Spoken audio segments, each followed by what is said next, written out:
மாதந்தோறும் first Sunday அன்று கிரியாஸில் நாம் வாங்கும் அனைத்து பொருட்களுக்கும் exciting offers and gifts. Mekedatu அணைக்கு எதிர்ப்பு தெரிவித்து பாமக தலைவர் அன்புமணி ராமதாஸ் நடைப்பயணம் மேற்கொண்டு இருக்காரு இல்லையா. அவர் கல்லணையை பார்வையிட்டாரு. அதனை பார்வையிட்டதுக்கு அப்புறம் அவர் பேசும்போது என்ன சொல்லியிருக்காருன்னா, மேகதாது அணை கட்டப்பட்டுச்சுன்னா தமிழகம் ரொம்பவே கடுமையா பாதிக்கப்படும். தமிழகம் பாலைவனம் ஆகும். தமிழகத்தில் இருக்கக்கூடிய 28 மாவட்டங்கள்லாம் இந்த காவிரி நீரை நம்பிதான் இருக்கு அப்படின்னு கல்லணையை பார்வையிட்டதுக்கு அப்புறம் இந்த நடைப்பயணத்தின் ஒரு நிகழ்வா அவர் செய்தியாளர்கள்கிட்ட இதெல்லாம் சொல்லியிருக்காரு. அஞ்சலி, அவர் பேசின காட்சிகளையுமே பார்த்தலாமே. தமிழ்நாட்டுக்கு மேகதாது அணை கர்நாடகாவில் கட்டினால் தமிழ்நாட்டுக்கு இது மிகப்பெரிய ஒரு பேரழிவு ஏற்படும்.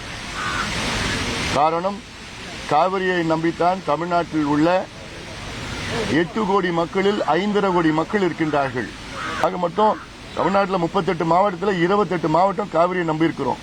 கர்நாடக அரசு காவிரி குறுக்க மேகதாது அணை கட்டினாங்கன்னா மீண்டும் டெல்டா விவசாயிகள் எலிக்கறி சாப்பிடுகின்ற ஒரு சூழலுக்கு தள்ளப்படுவார்கள்.